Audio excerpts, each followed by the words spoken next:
Hello guys, welcome back to the United Lime Football Channel. We're going to do the review of the Premier League game against Sheffield United at Bramall Lane at Sheffield United. And we won 2-1. Diego Dalot with the winning goal. Scott McTominay with the first goal. And it's a good feeling. It's really good to have back-to-back wins in the Premier League. It is good to know that we can go away from home and get a positive result. And it's a good feeling. Dalot, what a goal, what a finish by Diego Dalot. Before we get into the video, I want to say my condolences and prayers are with the family of Sir Bobby Charlton. He died today, and we say rest in peace, and his family keep strong in your time of grief. And that finished by Diego Dalot.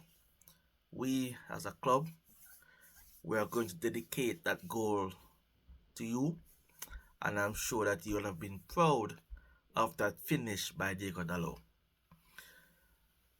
With that being said, let's get into the game, and let's begin with the starting 11. I was a bit surprised when I saw the starting 11. I was more surprised for the person not in the matchday squad, that was Sergio Reguilon. I thought he would have been fit enough to start in this game.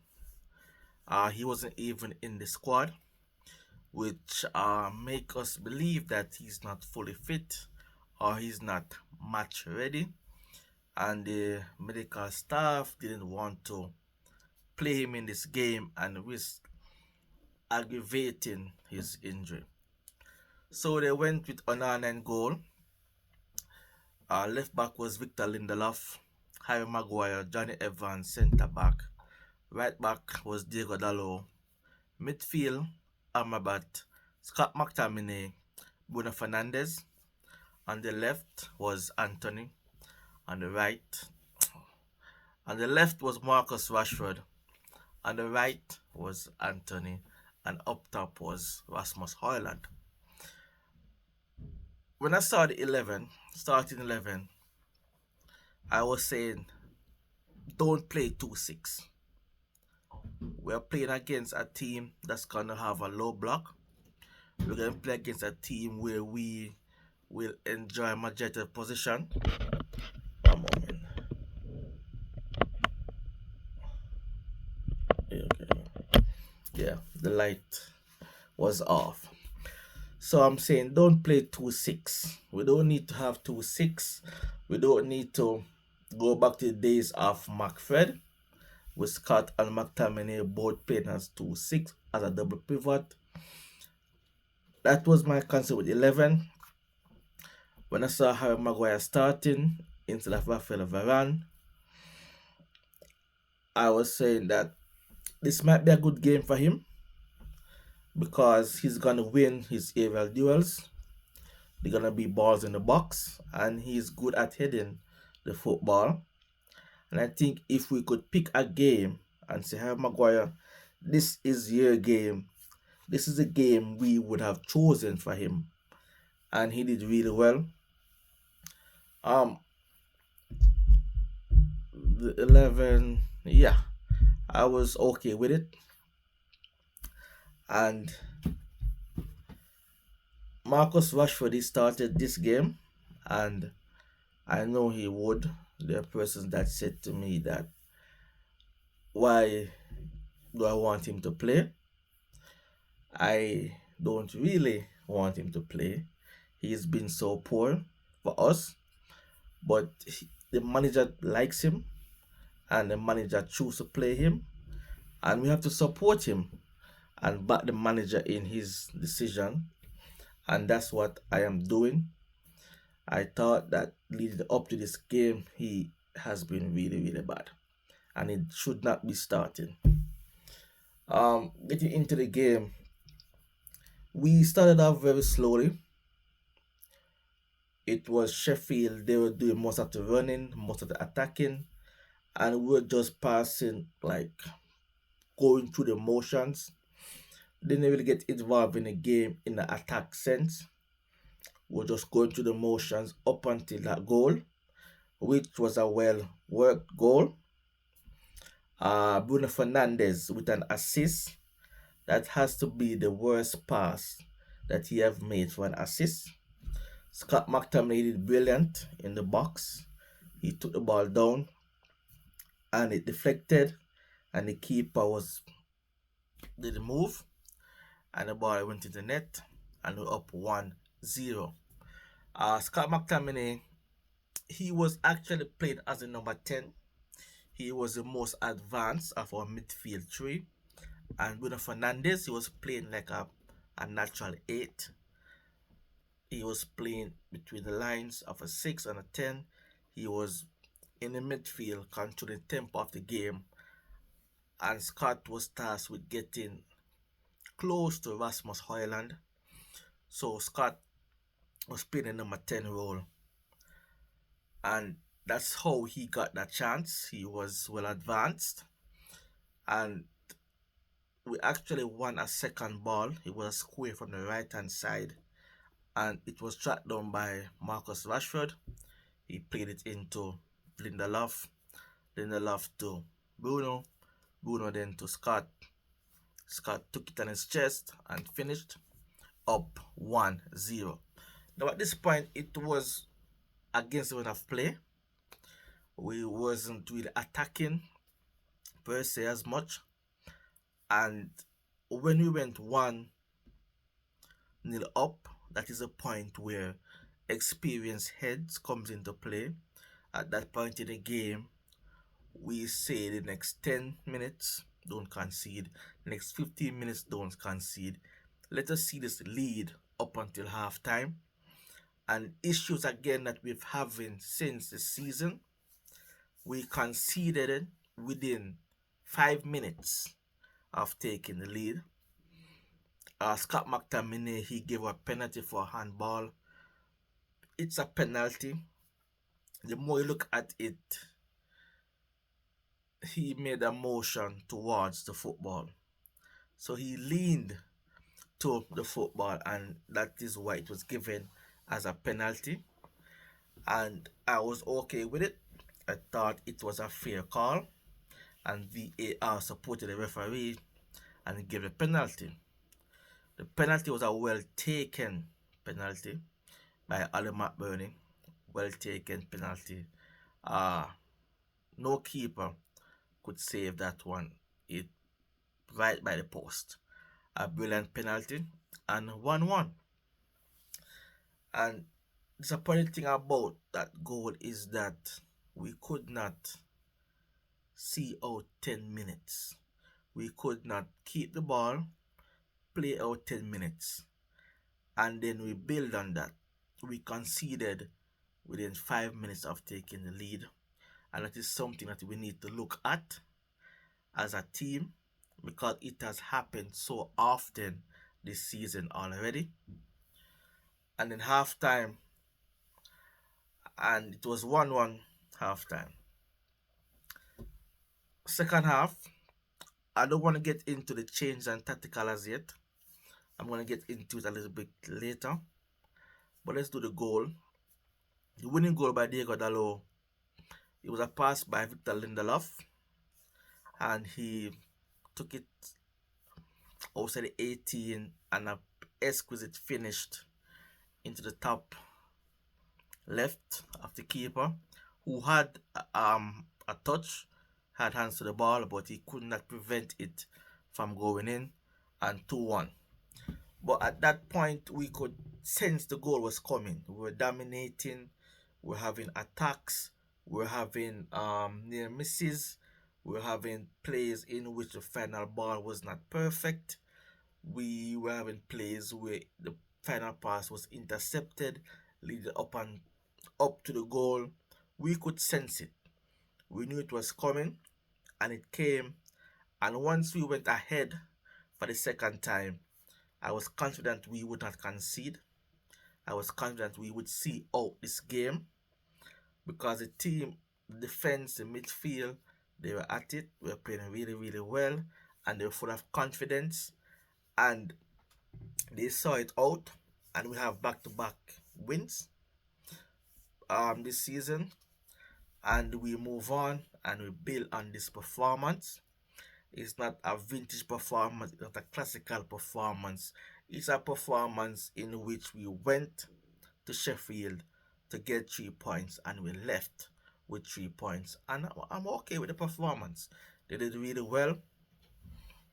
As a team, they did really, really well.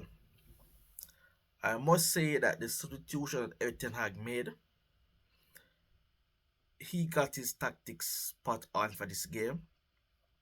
He didn't delay his changes. The first change he made was 3 changes, and he brought on Garnacho, Martial, and Ericsson. Ericsson came on to provide control in midfield. He came on to push Bruno Fernandes further up the pitch with his creativity, because at that point, Ali McBurney, he came off injured. Let's hope it's not serious. And then it was Archer and Brewster. Now these two strikers that Sheffield were playing, they are not comfortable with their back to goal. So they want the ball to be in front where they can run onto our defenders. And Erik Ten Hag, he noticed this. So he brought on Ericsson to play in that midfield. At some point he was playing as a 6. At 8 he was just in the midfield dictating the play with some simple passes that kept us moving forward. Garnacho, he came on and he does what Garnacho does.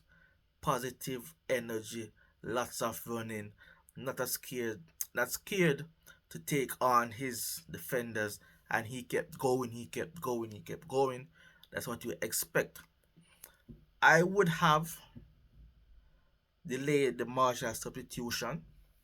I would have delayed it so that Haaland could play with Bruno Fernandes closer to him, and also Ericsson behind Bruno Fernandes.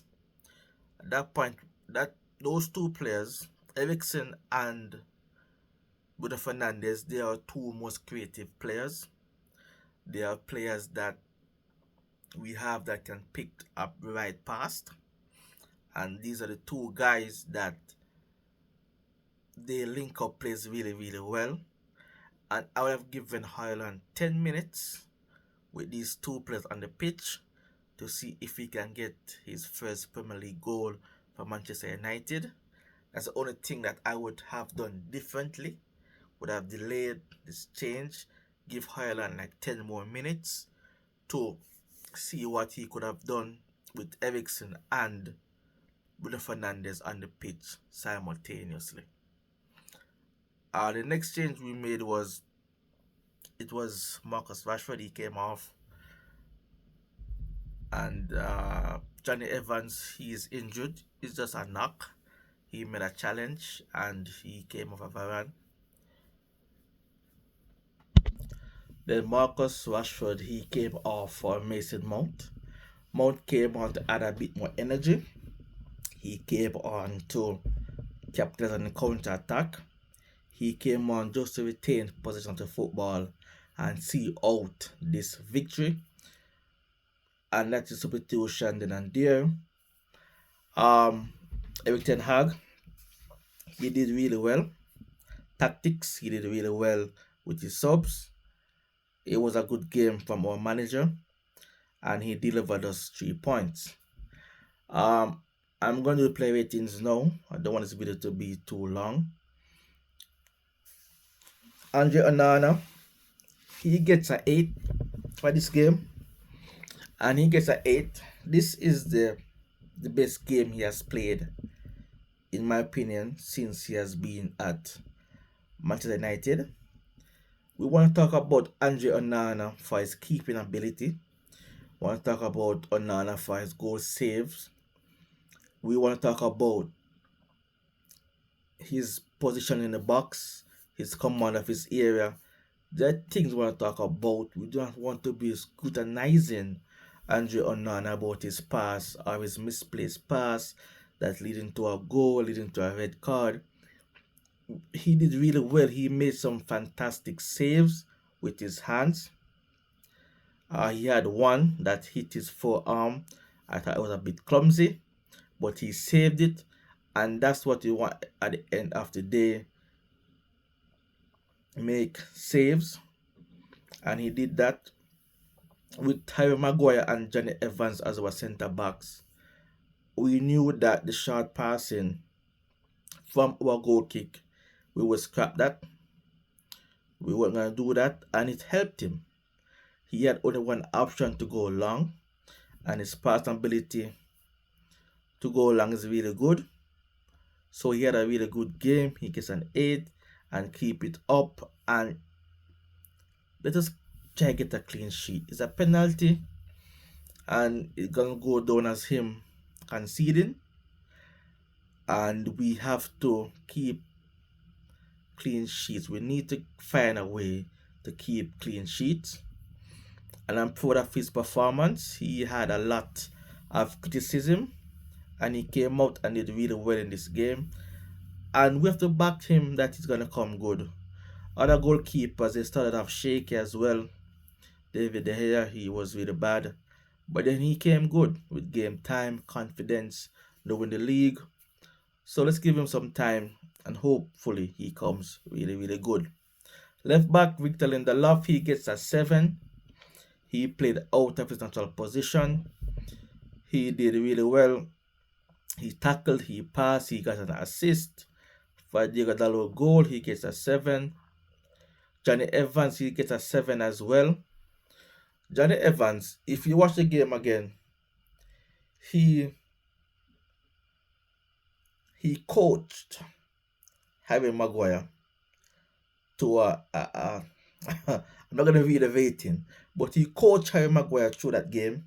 He was telling Maguire where to go, who to pass the ball to, should he tackle, should he drop back, who's gonna cover. He was constantly talking to Harry Maguire, and that is what leadership, that is what experience does to a football team. Just look at Johnny Evans' positions. He got a yellow card. He got caught out a couple of times, but he did really well. He won his aerial duels. His passing was very good. He gets a 7. Now this fellow Harry Maguire, you have to give Caesar what is due unto Caesar. Harry Maguire, he had a really, really good game. He won 95% of his aerial duels, his one-on-ones, his tackles, his passing was excellent, and his heading ability in this game was very, very good. He gets an 8, and he is my man of the match. He was coached by Johnny Evans to this rating. He did really well.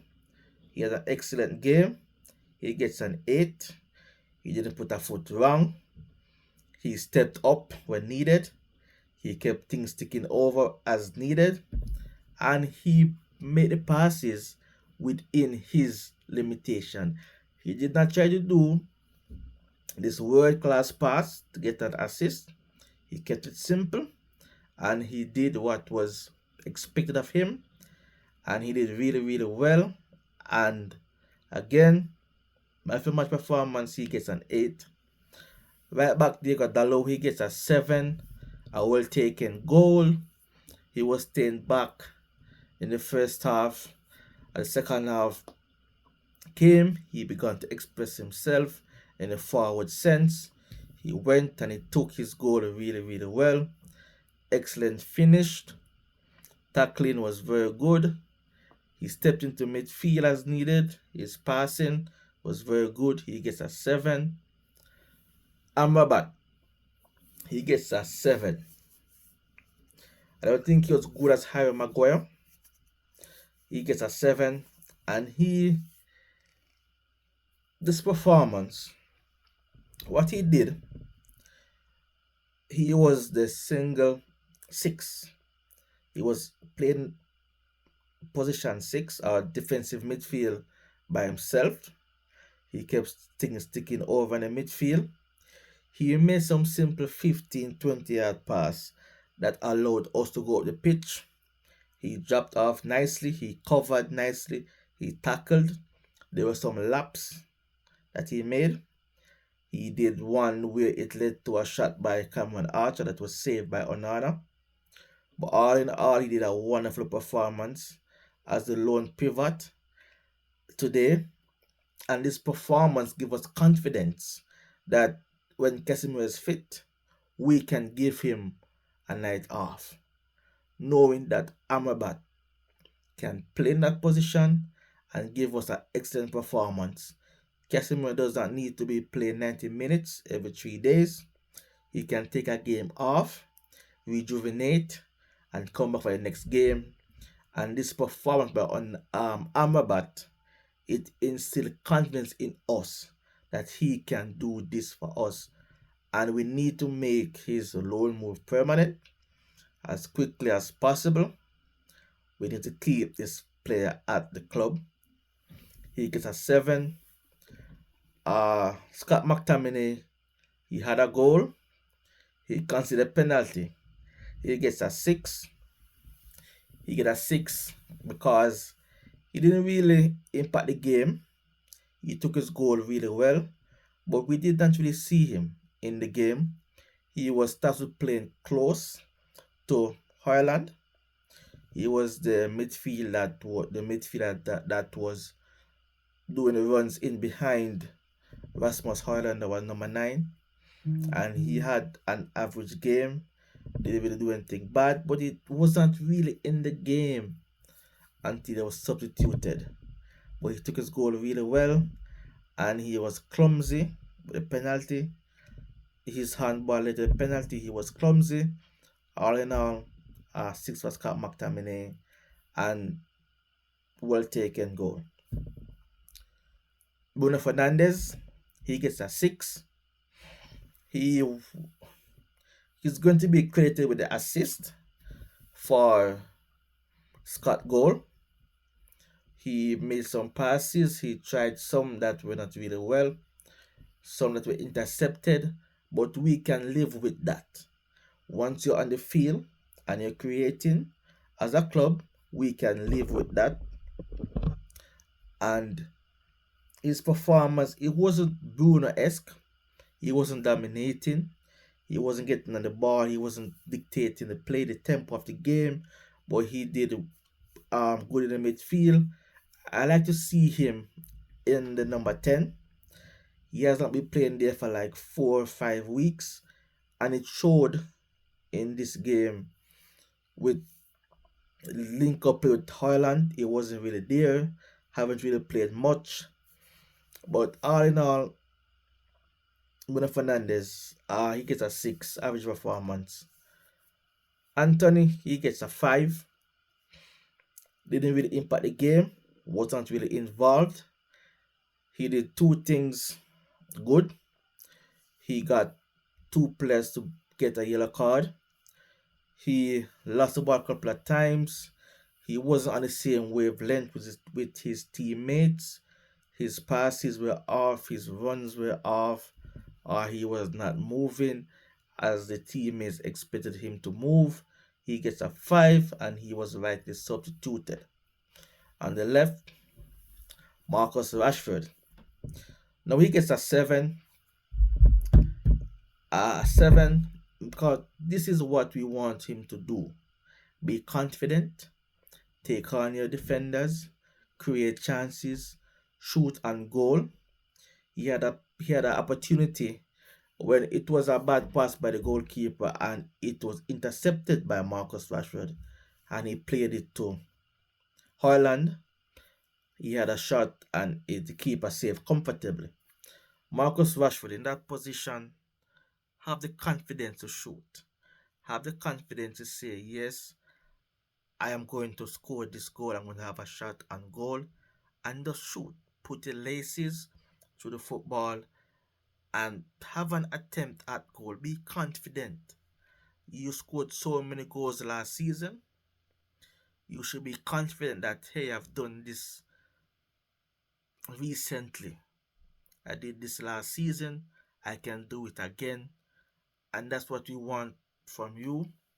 In the first half, he was awful, wasn't really involved until the latter stages. He created one opportunity for Hoyland when he played the ball across the six, and Hoyland slid, and he didn't really get to it. But all in all, he grew in the game in the second half. His play improved, his body language changed completely from first half to second half, and that is why he had an improved performance in the second half. When Anthony went off, he went on to the right, and we know he favors the left, but he still did a shift in the right. He still was positive, he was taking on his defenders, and he was constantly trying to do stuff positive, and that's what we need, that's what we want from Marcus Rashford going forward. Rasmus Højlund, he gets a 6. He gets a 6. I think he should have scored 2 of those chances that he got. One for Marcus Rashford, that was played across the box, and there's a second one where Marcus took a shot. It was deflected into his path. He controlled it, and the keeper made a save. I think he should have scored both those chances. He should have converted. Um, he held the ball up. He run the channels really well. His link up play is really good. He's strong, he's big, he's athletic, and he used his body really well to shield the ball from his defenders. And he allowed other players to get involved in the game by his hold up play. But as a number 9, play for Manchester United in this team currently, you will not be given loads of opportunity, loads of chances that other teams create, like City, like Arsenal. You won't get so many chances to score. When you do get these chances, you need to convert. You need to take these chances. For this game, you get a 6. Erik Ten Hag, he gets an 8. His starting 11 was perfect. His subs, perfect. His tactical changes, perfect. And he set the team up to win this game, and the team set up to nullify the strength of Sheffield and give us a chance to go and win this game. With the defense that he chose, it was a defense that, hey, we're not going to lose this game. We might not win, we might not lose. If we do not lose, it's a positive result because we get a point, or we get 3 points as we did today, and I'm okay with his 11. He tried Scott McTominay at the number 10. Didn't really work out in the sense of adding to the playing style, but it worked out because we got a goal from Scott McTominay playing in the number 10, playing so advanced. We got a goal from that, so he did okay. He passed. That I guess he passed. Yeah, I guess it worked for him because we got a goal from Scott playing so far ahead. And all in all, good performance, guys. Substitutions, Garnacho, he gets a 6. He came on when he made those first set of substitutions. He was positive, he was bright. He had 2 opportunities on the counter attack where he made some bad decisions, some bad passes. And be confident, kid. Go on, play, enjoy football. You have a high ceiling, and we are waiting for you to take that next step. And we're waiting for you to become a regular starting 11. But for now, he gets a 6. Eriksen, he gets a 7. He came on the right time. He dominated at midfield. He dictated the play. His passing was perfect. His passing was spot on, did really, really well with tempo, and he kept things ticking over in the midfield. He kept hold of possession, and it sustained our attack. So when he came on, we were recycling the football, recycling. Before we scored the second goal, we were recycling constant pressure, and that's what he does. Those 15 yards, those 20-yard pass up the pitch, it kept the pressure going, and he did really well. Marshall, he gets a 5. Didn't really do much to impact the game. He didn't really do much. Yeah, let's move on. Mason Mount, he gets a 6, standard 6.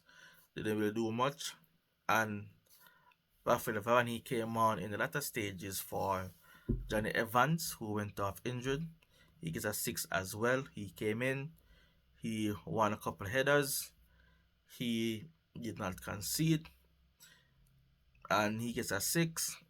And yeah, that's it for this video. We move on to the next game, the Champions League midweek. We'll do a preview for that game. But for now, that is it. Please like, share, and subscribe. Until we meet again, if you're up to it, leave a comment, and I'll try to respond to you as best as I can. Thank you, guys.